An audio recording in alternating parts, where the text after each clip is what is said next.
Thank you very much, Dennis. Appreciate it. My name is Frank Leone. I'm the co-chair with Denise Vogt of the Foggy Bottom Association History Project. And on behalf of the FBA and the Foggy Bottom West End Village, I want to thank you all for joining us today. We're going to have a talk with Colbert King about Foggy Bottom, what it was like when he was growing up there in the 1940s and 1950s. As most of you, I'm sure, know, Mr. King is a Pulitzer Prize winning columnist for the Washington Post. Column appears every Saturday. But you may not know that he's also been the executive vice president of Riggs National Bank, U.S. executive director of the World Bank, deputy assistant secretary of the Treasury Department, Democratic staff director of the Senate District of Columbia Committee, a State Department diplomat, and a commissioned officer in the U.S. Army Adjutant General's Corps. So there's probably a lot of interesting things that we could talk to Mr. King about, but what we're going to talk about today is growing up in Foggy Bottom. And so I'll thank you, Mr. King, for joining us, and I'll turn it over to you for some comments. Well, thank you very much, Frank Leone, and thank you, Jason, also for allowing me to be with you at the Foggy Bottom West in Village. I've spoken to you before, but this is another chance to share some remembrances of a time in my life that served as a stepping stone into a world that I have lived in for 82 years, Foggy Bottom. When I was growing up in the Foggy Bottom area of the city, I was taught the 10 Commandments at Liberty Baptist Church on 23rd Street between H and I. Civil authorities in the city taught me some other commandments. Among them, thou shalt not attend Grant Elementary School on G Street Northwest, which was for white children only. Thou shalt not enter the Circle Theater at 21st and Pennsylvania Avenue Northwest, where only whites were allowed. Thou shalt never think about dining downtown. Thou canst purchase sodas and sandwiches at the drugstore at the corner of 25th Street and Pennsylvania Avenue. But thou shalt not sit and eat. Thou must stand at the end of the counter and wait patiently to be recognized, and then take the food and leave. And that was Washington, the Foggy Bottom of my youth. It was a place where skin color determined where you lived, where you went to school, where you worshiped, where you worked, and what you got paid. With a report in 1948 titled Segregation in Washington, I was only 9 years old at the time when it was published, but it contained this statement: only 30% of the residents of the District of Columbia are Negroes, but Negroes have 70% of the slum residents. And there was another statement in that report. Quote, the 1948 Washington Real Estate Board Code of Ethics state, no property in a white section should ever be sold, rented, advertised, or offered to colored people. With that said, I'm happy to be with you, the location where you are at 2430 K Street Northwest. It's a city block that I know very, very well. I was born one block north of where you're located at Columbia Hospital. I lived there all of my life with my siblings, my younger brother Cranston, my older sister Lucretia, and with my parents. We lived for a while at 2326 L Street Northwest with my paternal grandmother and grandfather. In fact, my sister was born in that house. It's still there now, 2326 L Street. We bought our own home across the street at 24th and L, 1101 24th Street. We lived there until 1959. But I know your block, the 2400 block of K Street, very well, because just behind the church where you're located, St. Paul, is an alley. It was called one time Snow's Row, later, and now Snow's Court. Back in those days, it was a dwelling of row houses. It smelled of kerosene and coal used to fuel stoves, and smelled of outdoor toilets and poverty and crime. We had a coal-fired stove as well, I can recall during a coal strike when the workers didn't deliver, I accompanied my father on a venture to Snow's Court to buy some bootleg coal. I was pulling the family wagon. My father found the bootlegger, found the coal, they struck a bargain, and off we went back home with me pulling the wagon. It wasn't until we were out of Snow's Court and on the sidewalk of 24th Street that I noticed my father had an open knife up his sleeve. Because Snow's Court could be a dangerous place. Just ask the family of Harrison McKinley Walker. They lived in Snow's Court too. Harrison was 8 at the time, used to wander off on his own. One evening he didn't come home. He never came home. Harrison's little body was found a short distance from where you are, the K Street, on the banks of Rock Creek. He'd been sexually assaulted, stabbed 17 times, the skull fractured 4 places. I found out in 2016, when I was writing about his murder, I heard from a relative who said that actually Harrison's eyes had been gouged out as well. That happened in 1949.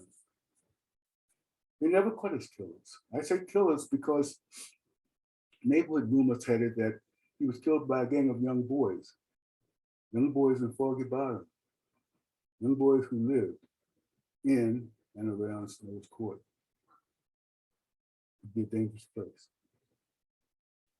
But Foggy Bottom and the area where I lived called West End, but Foggy Bottom West End officially started south of Pennsylvania Avenue. It was a place where we laughed a lot, we played a lot, we certainly prayed a lot. There was a church on every corner.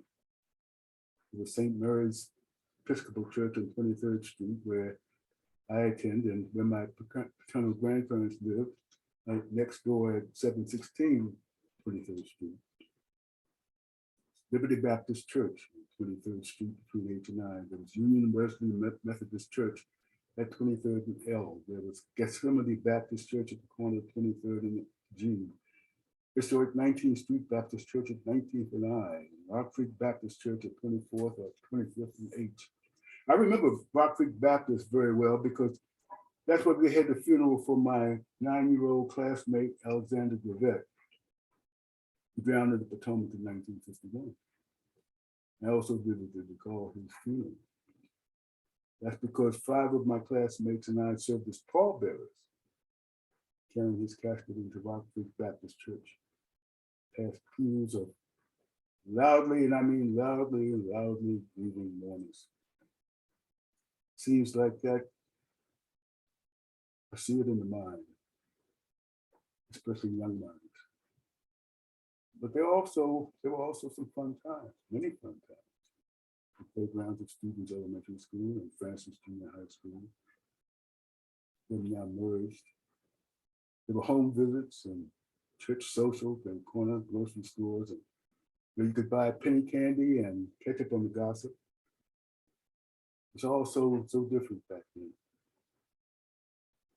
Because of the housing conditions and the restrictions, we all tended to live in the same neighborhoods. But conditions varied from block to block. The area where I lived, West End, where many of our school teachers lived, and also our undertakers, small shop owners, chauffeurs, laborers. We were all neighbors. So was the gambling house. It was in the middle of the block on L Street between 24th and 23rd Streets, where my best friends, Freddie, Billy, and Pete lived with their mother and their grandmother and their great-grandmother. and a huge rust-colored dog, mean dog, named Drifting, who bit my Aunt Edith, causing her to be rushed to emergency hospital on New York Avenue and 17th Street. It's now gone. The hospital is now gone. They discovered a tumor on her breast, and that's where they found the cancer that took her life. But Freddie, Billy, and Pete's home was where folks in the neighborhood used to play illegal numbers and drop off their bets. The house was right across the street from the home of my grandparents. I can recall sitting with my grandfather on the top steps of the home as he watched people stream into the house with their betting money. To enter, they had to pass a nice old man who sat in the chair at the front door. My grandfather and I used to watch a car, a big shiny car with a white man behind the wheel, who would drive up to the house in the late afternoon and wait for that nice old man to walk to the car with a big brown paper bag in his hand, and the bag contained the gambling take for the day. And the car would speed off and was driven by a worker in the Warren Brothers family.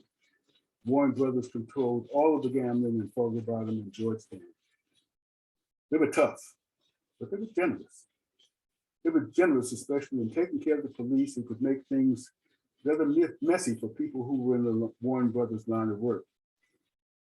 And they had a reach up the line to high-ranking police officials. And they found about that connection because a big spray of roses from the Warren Brothers turned up at the funeral at the top cop's wife. It was a scandal that made the newspapers. Still, I thought nothing of it when a spray of red roses was delivered to my grandmother's wake, courtesy of the Warren Brothers. It wasn't until years later, long after my grandfather and my father had died, that my mother told us that Granddaddy King sat faithfully each day at the top of the steps at his L Street home, because that is what he was paid to do as a lookout for the Warren Brothers numbers business, operating out of Freddie, Billy, and Pete's house. The Warren Brothers had a headquarters reportedly on an apartment building at the top of 24th and Pennsylvania Avenue. And we were a tight-knit community. The problem is that most in that community didn't own their homes. The King family did. We owned a 3-story brownstone at 1101 24th Street, corner of 24th and 11. It sold in 1959 for $17,000. But most of the others, longtime dwellers, and people were there for several generations, they were longtime renters. They had no choice when they were told to move out and move on. Back then, urban renewal in many parts of the city became known as Negro removal. And that was the district of Columbia of my childhood, a majority white city.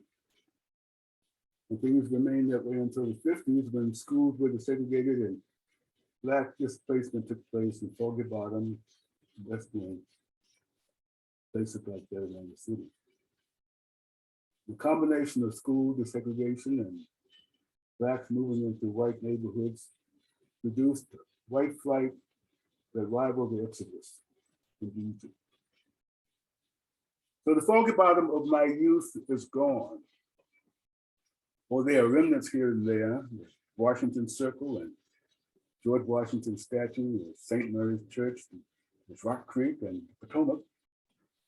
But my beloved Mott Theater at 26 and M Street's gone.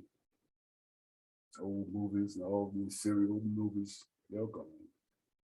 19th Street Baptist Church is now located on 16th Street in Northwest Washington. Rock Creek Baptist Church is as far from Rock Creek as Georgetown is from the White House. And 153-year-old Liberty Baptist Church, where I was baptized and with my family, had marriages and funerals.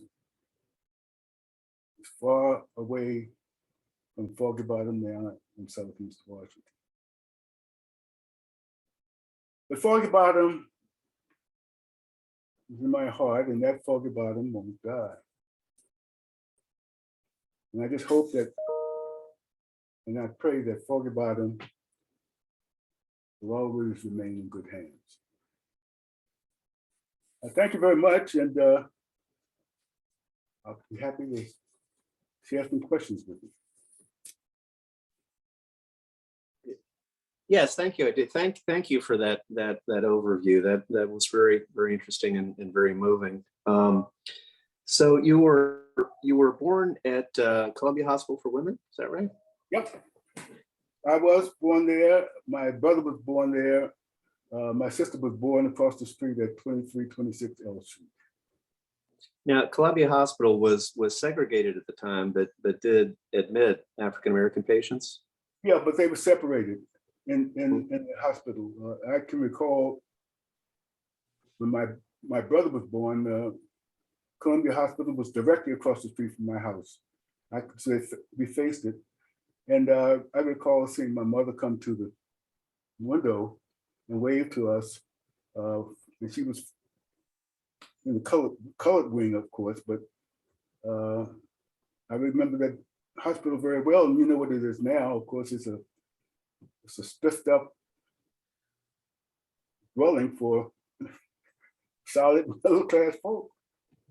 Yeah, it is a residence, although they did preserve the historic structure. Yeah, they did. Both of your parents grew up in Foggy Bottom as well. Is that true? Both of them grew up in Foggy Bottom. My father was born originally in New Bedford, Massachusetts, but he came back to Washington with his parents, and they lived on 24th Street in I think it's about the 800 block of 24th Street. My mother and her family lived on 23rd Street, 716. From childhood, my father and my mother attended Stevens Elementary School, as did myself, my siblings, and the same junior high school, Francis Junior High School. When did your grandparents first come to Foggy Bottom? I'm curious about how far back in Foggy Bottom your family goes. Well, on the paternal side, my great grandfather, Isaiah King, originally lived there in, it must have been around 1840, I believe. He left with his mother to go to New Bedford, Massachusetts. And he fought in the Civil War with he was with the cavalry, 5th Cavalry, out of Massachusetts. But he came back to Washington and settled there. My maternal grandparents, the Colbert family, came to Washington around the time, probably post-Civil War. Colbert's, my first name, Colbert, is my mother's maiden name, and the Colberts were enslaved in Virginia, in Culpeper, Virginia. And as a matter of fact, I traced the family back to Culpeper. And so I can place them around the end of the Civil War coming to Washington. Do you know why they settled in Foggy Bottom specifically? I mean, that wasn't that built up an area, or was it becoming a built up area after the Civil War, that period? That's where a number of formerly enslaved Blacks lived in the Foggy Bottom area, under very bad conditions. Mm-hmm. St. Mary's Church on 23rd Street had behind it alley dwellings. As a matter of fact, Foggy Bottom was full of alley dwellings. You have a place called, I think, Hughes Mills now. It wasn't Hughes Mills at the time, it was Hughes Court. And it was similar to Snow's Court. Outdoor toilets, just awful living conditions. Behind Stevens School at 23rd, at 21st and L Streets, you had alley dwellings, the Stevens alley dwellings all around, all through Foggy Bottom.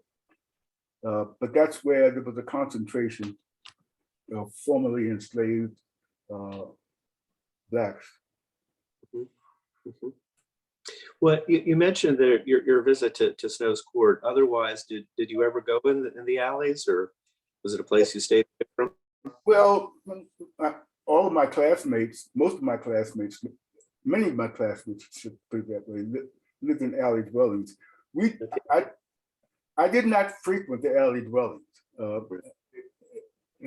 may have been occasions where I did go to see a friend, but my parents discouraged us from going to the alley dwellings. It was really difficult place.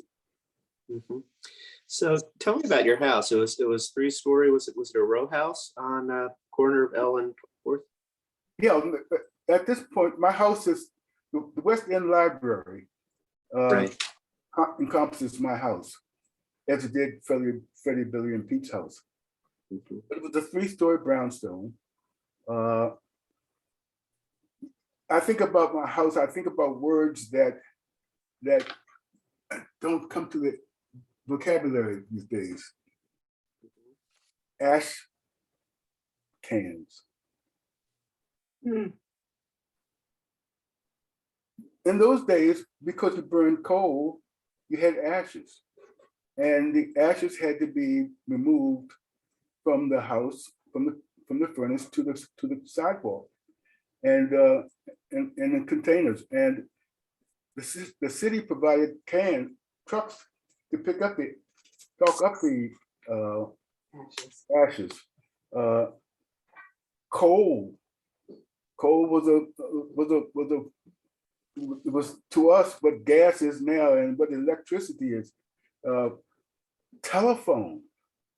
That means we didn't get our telephone until we were at 24th and L, 1101 24th Street.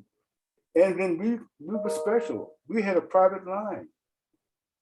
Most people had party lines that they shared. But I remember when the telephone first came to the house, we lived without telephones. Mm-hmm.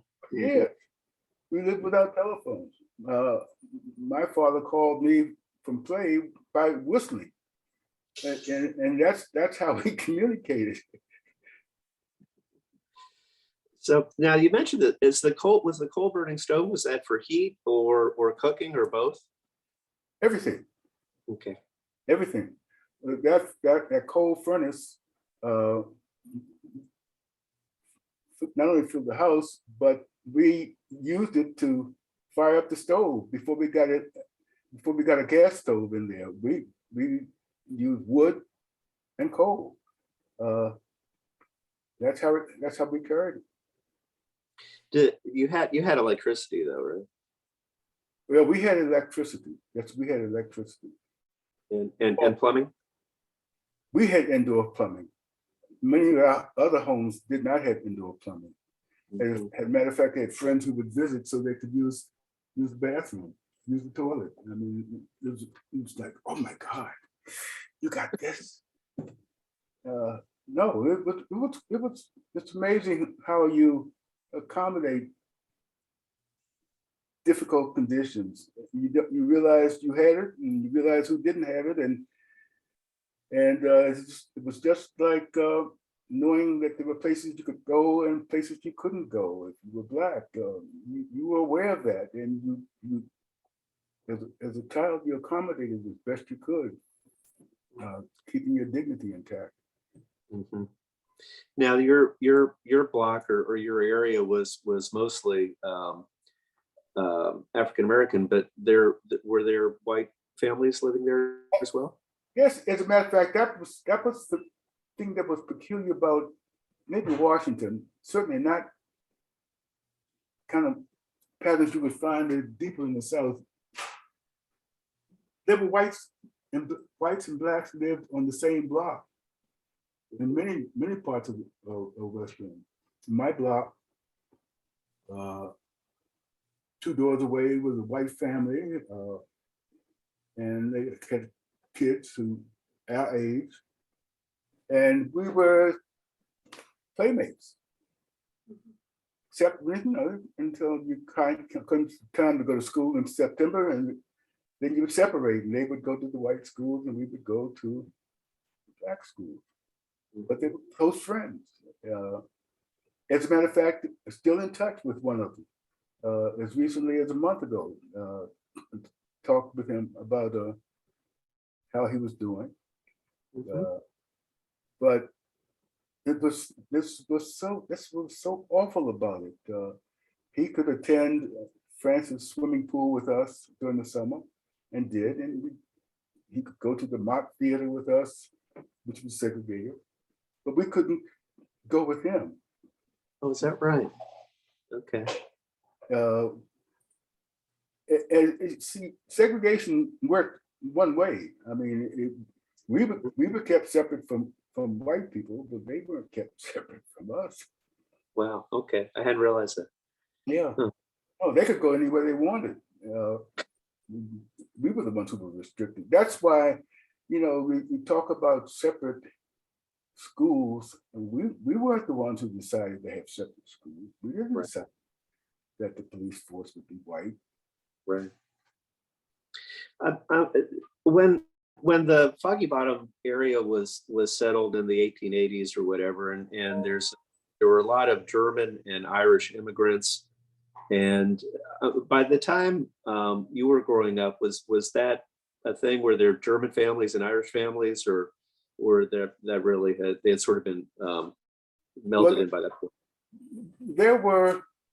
There were distinctly Irish families I can recall. As a matter of fact, somewhere along the line, I remember having a conversation with Pat Buchanan, who grew up in an Irish family in Washington. I don't think they weren't located in Georgetown, probably slightly north of Georgetown, but there was a large Irish contingent in that part of the city. The brewery was a mainstay for the German families, the Harris Brewery, and they were, and because of the church at 24th and at 25th and Pennsylvania Avenue, which is still there, the Catholic Church, with the white Catholic Church, identified as the white Catholic Church. They drew large numbers of Irish families. Yeah, that's you mentioned the brewery. So there was the Christian Heinrich Brewery, which is now where the Kennedy Center is. That was there when you were growing up? Yeah, and also the stables. That was the riding stables were right there as well before the Kennedy Center. As a matter of fact, and I don't know if this is lore or not, I remember my father telling me this and putting it out, but the stables were segregated. The horses ridden by the white families were prancing thoroughbreds, going through Rock Creek Park up to the zoo and back. And then along come with the field horses. They were ridden by black families, and the stables were segregated.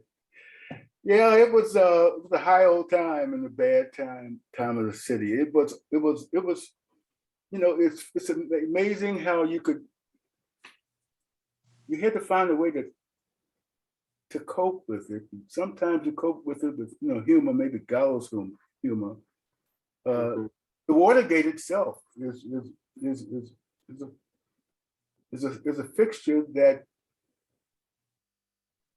was served the neighborhood in different ways from now. I mean, it was a dock. They would bring boats up to the Watergate, and you know where the steps are? The seats, and that's where they would have entertainment. Oh, right. And boats would come up and the entertainers would work from the boats, and that's where we would hear, some great music. But again, tailored to the audience, tailored to a Black audience or tailored to a white audience. But that's what the Watergate was. It was a gateway. So the concerts they had at Watergate were segregated too? Yeah, well, segregated in the sense that they brought Black artists, and when they had Black artists, you had a largely Black audience. Whites could attend.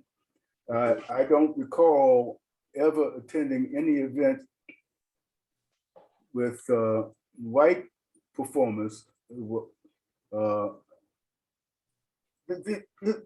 There were certain conventions.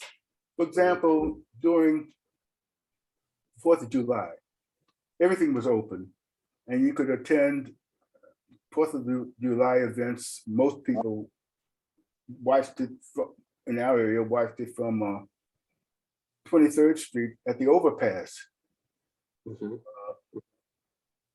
And you could congregate there and you could get a great view, and it was fully desegregated because it's public space.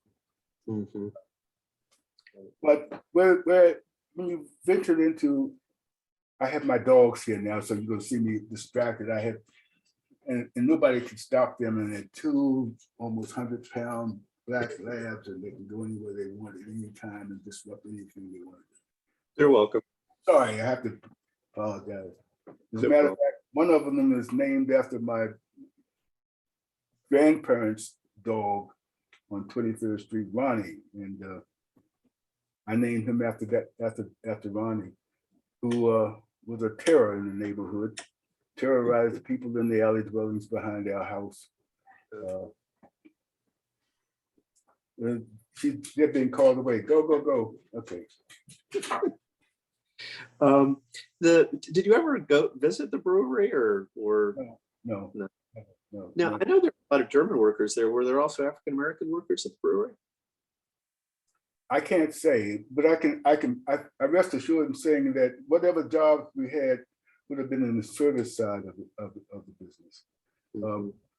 Pretty much that's the area of occupation with the service workers. That's what we did, except for, you were an owner or an entrepreneur of some sort, but otherwise it was service work. Very few professional jobs, because very few professionals, except for the teachers. Lessons like that. When you were growing up, did people in your neighborhood work for the government though, or that wasn't really open either? Not fully. Growing up, we just started to make some inroads. A lot of work in the government as laborers, but recall Woodrow Wilson segregated the government, the federal government, and was very strict about that. And we were just in the 50s, we were just starting to make a breakthrough in government service as clerks, primarily, messengers, clerks. The one area where there was really growth and upward mobility was in the post office. And that's where a number of Blacks who got on the ladder and started to climb upwards to the post office, going beyond the position of delivering post mail to working inside the post office. We had good jobs. Now, in addition to the brewery, down in the area that's now Kennedy Center, Watergate, was the Washington Gaslight Gas Works. Yeah. Where they gasified made gas out of coal, and then there were those huge storage tanks where, for example, Potomac Plaza is now. Yeah. Those were there when you were growing up, or were they? Yeah, as a matter of fact, my father tells the story of something they did as kids, pranks, but you could go to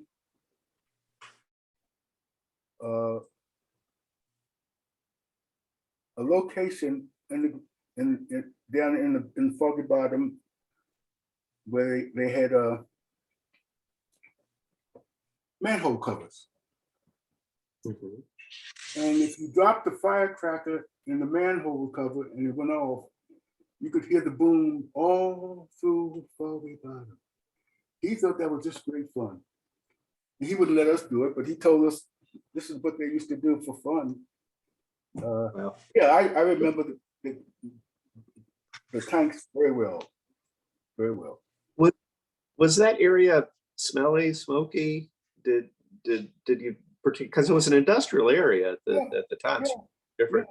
But was that something you noticed, that it was smoke? It just came with the territory. The smoke came with the territory.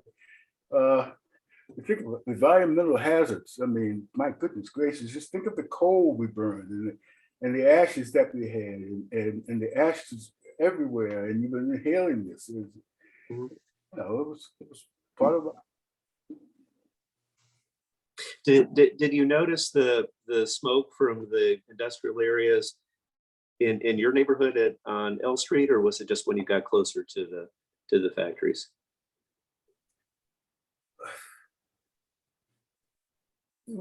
You certainly you picked up odors when you went south of Pennsylvania Avenue.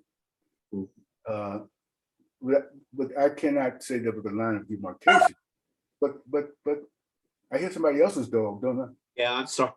Okay, all right. I just make sure it's not mine. Yeah, that wasn't your fault. That's my little beagle. We'll take care of her. I'm sorry. Go ahead. But that, that's the thing. There were always odors of some sort. In growing up there, because we did rely on fossil fuels, and if you didn't have that, you had the constant sound of sirens. Because the fire station was located on 20.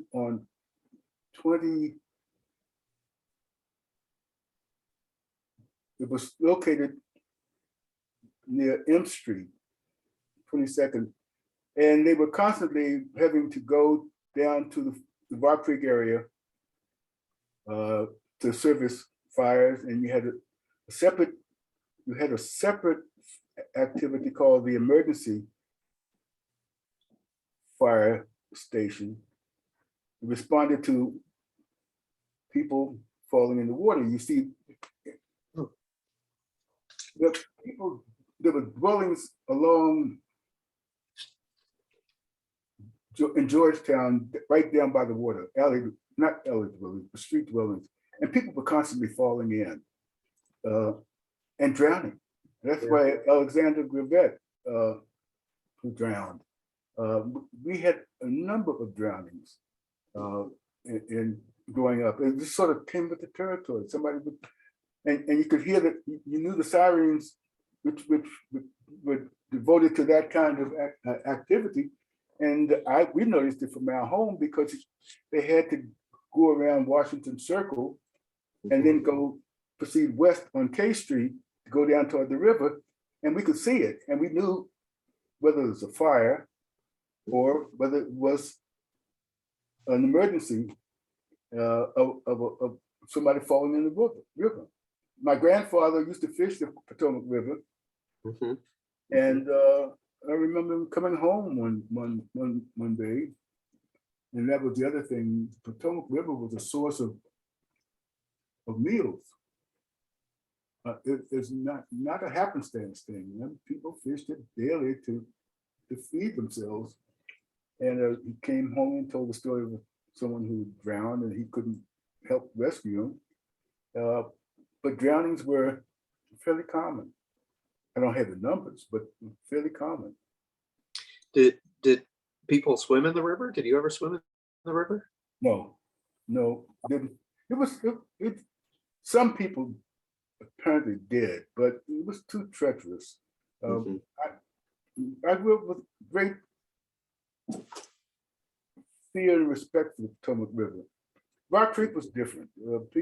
We did fish Rock Creek, particularly when there was a herring run from north out to spawn in the Potomac, and they fished it illegally. I mean, we've used snag hooks, no bait, just snag hooks. I think they ruled snag hooks illegal at some point.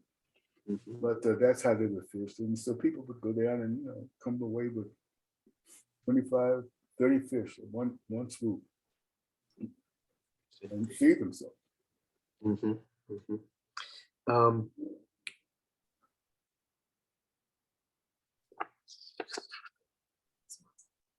Oh yeah, I wanted to ask you about the Foggy Bottom Historic District. That's the the 4-block area that's sort of to the west of St. Mary's Church, south of K Street, between K and H Street, where Snow's Court was located.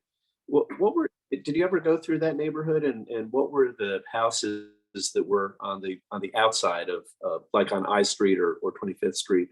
Were those houses just kind of similar to yours with similar kinds of people living there, if you recall? Yeah, well, they were pretty much brick houses. Not like mine. There were very few 3-story homes, right? Single family.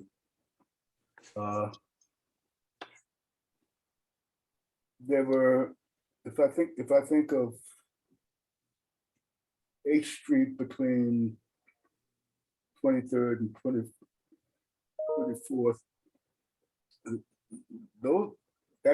that street I know in particular was integrated. Single family homes.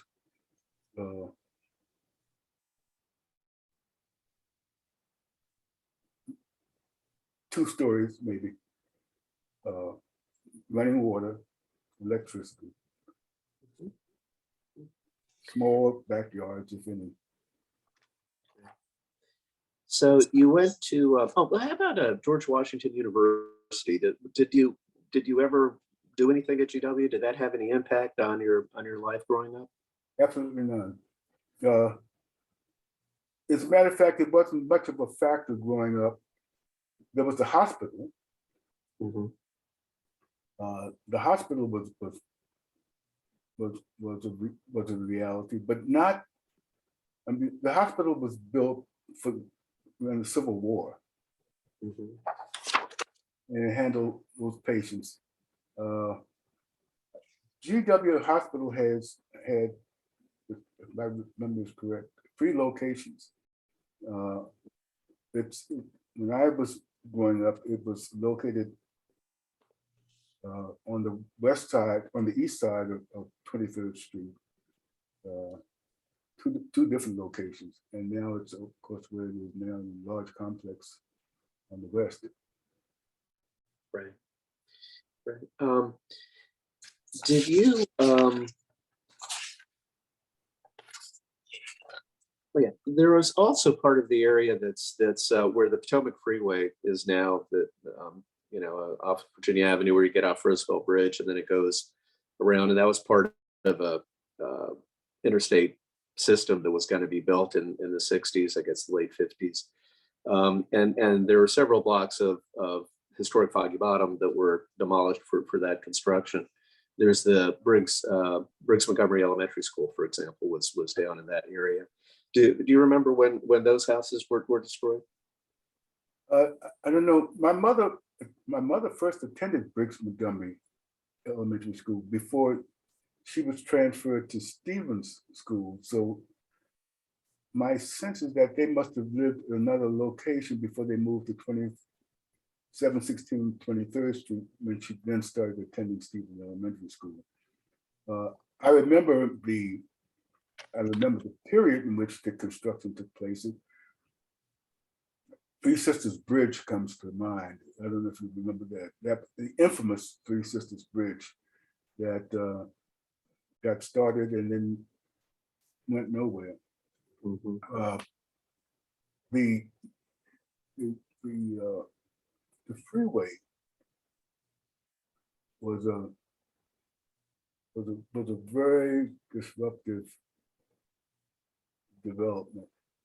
We had a dairy, we had a very large bakery that was disrupted because of the building the Whitehurst Freeway. Yeah, the Whitehurst Freeway and And there was a huge bakery there that we used to attend as students. They would allow teachers to bring us there for a tour of the bakery and for nice rewards. We got two things. We got a biscuit, freshly baked biscuit, and a freshly baked cupcake. And that was a wonderful outing. That's so good. But we went cheap in those days. we could be had very easily. Cupcake, biscuit. So you mentioned that the changes in the community in the 1950s, that people had to move out. When did you first notice the community changing? The church. Okay. The church. As a matter of fact, if you want to identify one major development that's plagued the city since, it's the displacement and the impact that it had on community cohesion. And that cohesion was around the church, because the church it doesn't matter being open on Sundays and having services or something. It was a center of activity that held people together. And when you started noticing that people were missing from church, missing from the community, you noticed the church activities, because churches were open Monday through Saturday for all types of activities, many of which had nothing to do with religious services and community activities. And when the displacement took place, then you had the fall in the church population. That's why I mentioned identified so many churches that were there when I grew up, and how few of them exist now, and where they're located around the city. People didn't follow their churches, and they were dispersed. And suddenly, these churches, they don't serve today as a community center that they served when they were in Foggy Bottom. It was a low income, poor community, but there was cohesion. Mm-hmm. There were no large social services agencies. So what did we do? We took care of one another. How did we mean that? Something happened, a family falling in hard times or had difficulties, somebody just got laid off from a job. Church found out about it. People put together baskets. Place where funds were contributed. The support was given. It served a real important social function. That's gone, and it's missing to this day. You get me on another soapbox now about that, but and I say this not as one who's proselytizing, but saying as an important element of community, hold the community together. You need institutions, and the institutions have been deteriorated, and some are just gone and been displaced, and we're paying a huge social price for that right now. So what happened with the neighborhood? Why did people leave? There were developers who wanted the property, or how did that come about? Well, Eleanor Roosevelt was appalled with the living condition in the alley dwellings, especially. Mm-hmm. Yes. And led a campaign to change that. And so people were displaced, removed from there, and they had the name urban renewal, but it was Negro removal, and they found other locations throughout the city, some in the Southwest, but at the same time, the Foggy Bottom was an attractive place to live, not necessarily the homes, but it was a great location. I mean, today, I can't think of a better area of the city in which to be located in terms of access to so many other parts of the city. And transportation makes it possible. People, planners, I think planners saw that. In our case, we left because our neighbors were gone, our friends were gone, our church was gone. And so we sold it. And $17,000, big money those days. But why we stayed there, our friends were gone. All of the friends we had were gone. They were moving out. Most of them were tenants. And they couldn't stay where they were. Obvious reasons. People wanted the property. They had to move. All of a sudden, we're isolated. And so we moved.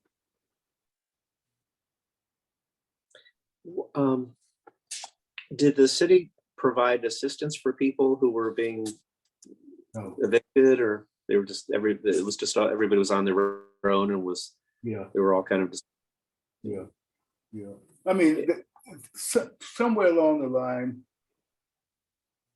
there were efforts to build housing for tenants, but not in a meaningful way. It was really catch as catch can. And then you had the other thing occurring.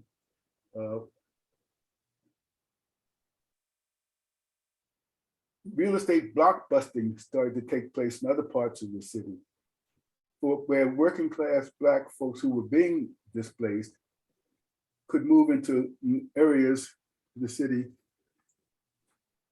where whites were prepared to move or going to move. And it was that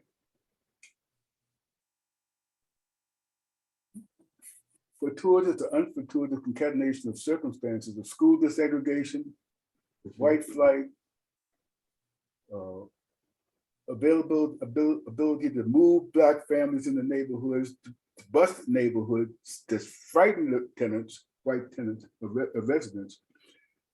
That made it all possible. But it was, communities didn't get formed out of that.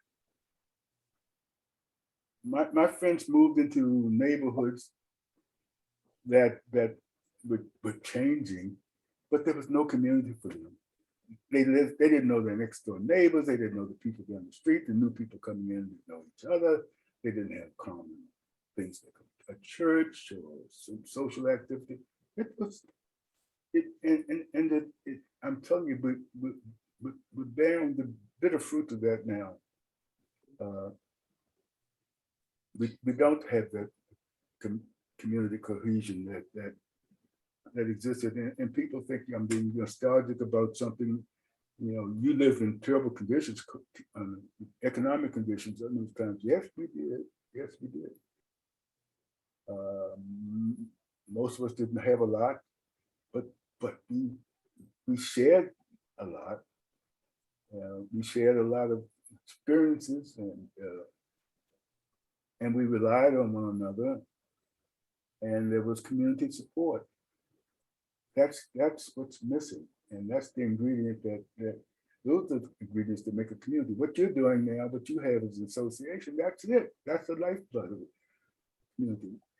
You don't have that, you don't have a community, and we had that too. We didn't have Zoom and all that, but we had ways of getting together. Whether it was a corner grocery store or whether it was the church, but we stayed in touch and we communicated, and we did it all without telephones. Right. You went to Stevens and then Francis. Francis, yes. Now, what Stevens was near what was Western Market at one point? Yeah, Western Market. It was Western Market actually it was at the corner of 21st and K.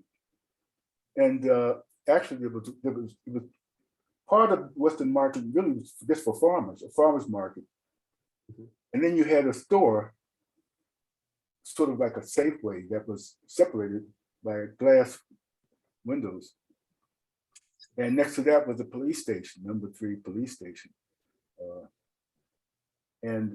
But that was the mainstay for us. I mean, we had a corner grocery store that we used for penny candy and getting a newspaper or something. But Western Market is where we spent a lot of time. Were there people who were delivering things in the neighborhood? Like, were there delivery trucks and milk deliveries or that kind of thing, or not really? Yes, as a matter of fact, yeah, and that's other words that you don't hear now that were common. Iceman. Okay, right. Milkman. These are the deliveries. The milk truck, the truck would come up from Seal Test Farm, Chesapeake Seal Test Farm. He'd drive up, he's dressed in white, take the bottles of milk off the truck, take them to the house, put them in front of the door, take the empties and bring them back. There was the ice truck, Iceman, who would horse-drawn wagon, come up with big blocks of ice. You tell them how much you wanted, you chop it, give you a block, you bring it home, and put it in something else you don't hear, the ice box. Okay. Because before refrigerators was ice box. And you put the ice in the box, and close the door, and keep it as cozy as you could, because that's where you put your milk bottles and your other things. Because as I talk through this, there was not, we didn't have refrigeration. We had ice boxes. At some point, electricity came, and as I talk about this, I realize that we did a lot more with burners and fire than we did with electricity. But the ice box was a fixture. I mean, it was a mainstay. And the Iceman was the person who delivered it, just like the coal delivery man. You don't have coal deliveries anymore. But we had a chute, had a hole, a manhole in my front yard, and a coal truck would come up, and he would take a chute, extend it into the hole, fill up the area with coal, take off. And that's where I would get the coal, the bucket, bring it into the house, and you'd start the furnace. Were there other people who used horse-drawn wagons when you were growing up? Yeah, there was a guy who sold fish from horse-drawn wagons. As a matter of fact, what you had throughout Foggy Bottom, and you had it on Pennsylvania Avenue, especially, but prominently located, were horses' troughs, where the horses would, cops had them for their horses, so that vendors would bring the horses up, and the horses would drink from the trough, move on. That was common. You don't see it now, but just come to think about it, that was common. The horse troughs, because we had so many horses on the streets. Vendors, police, people riding, not so much joy riding on the horses. No, we didn't have that. No. But we didn't have that many cars on the streets. Another thing you haven't heard in years, which goes to Foggy Bottom and life in Foggy Bottom, skate key. Okay. Skate key. A principal mode of transportation was roller skates. And roller skates, you put roller skates on your shoes. and you tighten the roller skates with a skate key. And everybody had a skate key because we use roller skates to get back and forth to school. People use roller skates to get back and forth to work. And bikes. Riding a streetcar was a luxury. Were there trolley car lines Trolley car lines, principal stop, 24th and L, 24th and Penn, trolley car stops. Number 31, number 32, trolley cars. You had streetcar tracks around Washington Circle. That's how they went around. But trolley cars was principal. I remember when old Roy Chalk, who owned the transit system, decided to go with buses. That was a traumatic thing for us. Buses. Two more quick questions, and then I think we need to wrap up. In Snow's Court, there is currently a still standing stable that was built in 1914. Do you recall that being there, or you might not? I don't. Okay, still there. And then when you were a kid, what did you do for fun, and what did you do that you didn't want your parents to know about? If you can tell us. Oh, fun was, marbles, big shooting marbles, trading comic books, big activity. I mean, we would walk for blocks to find the person who had more comic books, and we would trade in the afternoon and come back. Going to the public library. My father took us to Washington Circle, pointed us in the direction of going east on K Street and said, follow your nose until you get to the Carnegie Library. And that's what we used to do regularly. Bike riding everywhere. I didn't do anything that I can think of that's any note that my parents didn't have to know about. Not that I was a good kid, it's just that the opportunity to do wrong wasn't there. I mean, it just wasn't. If it had been presented the opportunity, maybe I would have done it, but the activities were enough for us. And I don't say this like a goody two shoes. The kids who got into trouble noticed. I mean, it was a remarkable thing when the kid was in trouble. Who committed trouble, and that kid was known and recognized, and it was known in the community, and it was sanctioned by the community. That was the thing.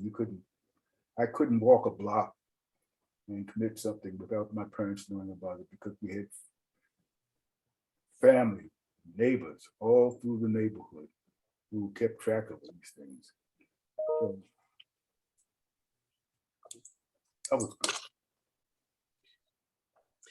So, Jonas, I think we're at 2 o'clock. Oh, actually, we're after 2 o'clock. Do we need to wrap it up now, or can we take another couple of minutes and have some more questions?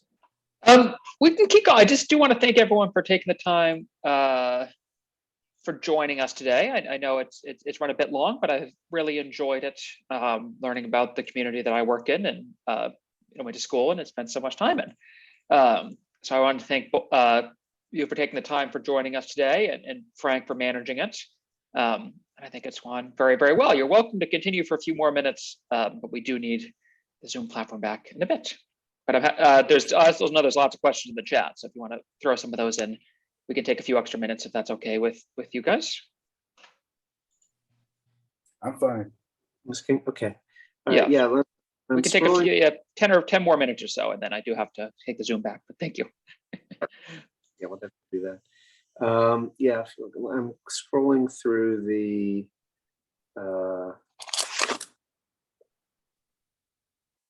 Hi, Barbara. here's a question. When you were growing up, did you call the neighborhood Foggy Bottom? I heard some other people call that area Georgetown. More recently, it was known as the West End. I guess technically you were not in Foggy Bottom, but that's how you refer to it. No, we refer to it as the bottom. Oh, is that right? Okay. And no, there was no such thing as West End. That's a creature of, I'm trying to think of his name now, who was a developer who called it the West End. Because I said, what is he talking about? And Georgetown was very clear in our minds. Georgetown didn't start until you cross the bridge, cross Rock Creek. Clearly different part. George, as a matter of fact, Rock Creek was the dividing line because Georgetown was a separate, this is going back to Civil War days. Georgetown was a separate entity and had slavery. But if you could escape Georgetown and cross Rock Creek, you stood a chance of living as a free person.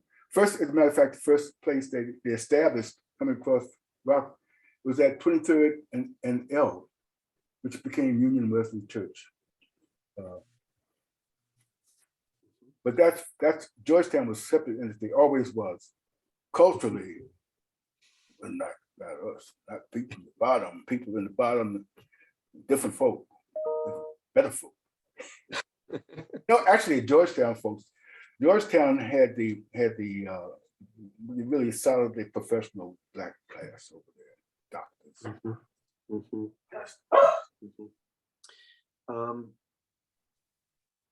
Do you remember the Watergate Inn, where the Valero gas station is next to Watergate? There was a Pennsylvania Dutch kind of restaurant, but I don't know if it was that. I don't remember it. Okay. There's a question about the gasometers, which were the large gasoline, not gasoline, not natural gas either, manufactured gas storage tanks that the Washington Gas Works would create the gas, and then it would go into those tanks, and then would go out into the city for use.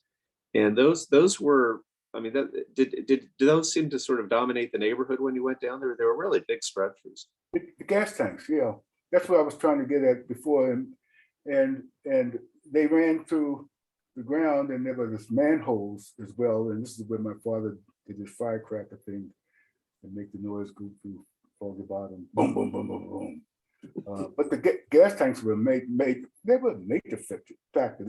As a matter of fact, they were point. We keep telling people to go somewhere, but go down to the gas tanks and turn left, turn right at the gas tanks. No, they were major.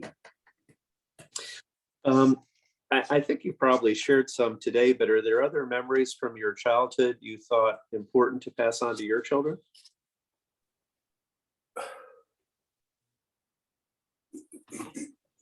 And not in the way you might think. The police. The police were not. The police were not seen as friends, except for the police officer who managed the traffic around Stevens School. He was a good guy. As a matter of fact, he wanted to take it upon himself to try to find out who killed the kid in the Snow's court. They wouldn't let him do it. He wanted to take extra time to investigate it. But otherwise, the police were people you stayed clear of. They policed us. The memory I take from police, Columbia Hospital, at a mulberry bush, and we would go take mulberries from the bush. Otherwise, mulberries would fall on the ground and rot away. And they called the police, and the police officer didn't just say, go home, go across the street. He kicked my sister. This big white cop kicked my sister. And she was maybe 9, I would have been about 8. And all I could do was nothing. We went home and told my father.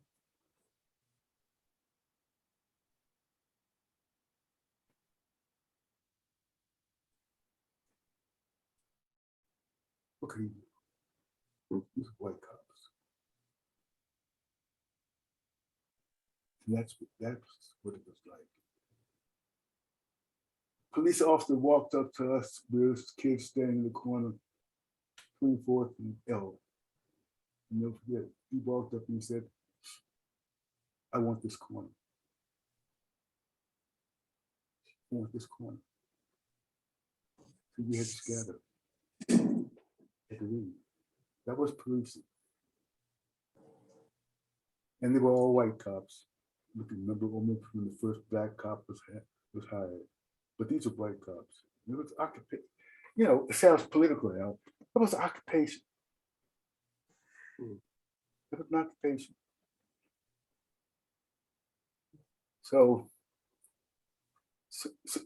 this is where you note the changes, you know, where you know, so yeah, kids, things have changed. Let me tell you how they have changed. But here's what you have to be wary of, even to this day. And experiences like that, and there are others with police, I just see it in the mind. You know, 82 years later, I can talk about it as if it happened yesterday.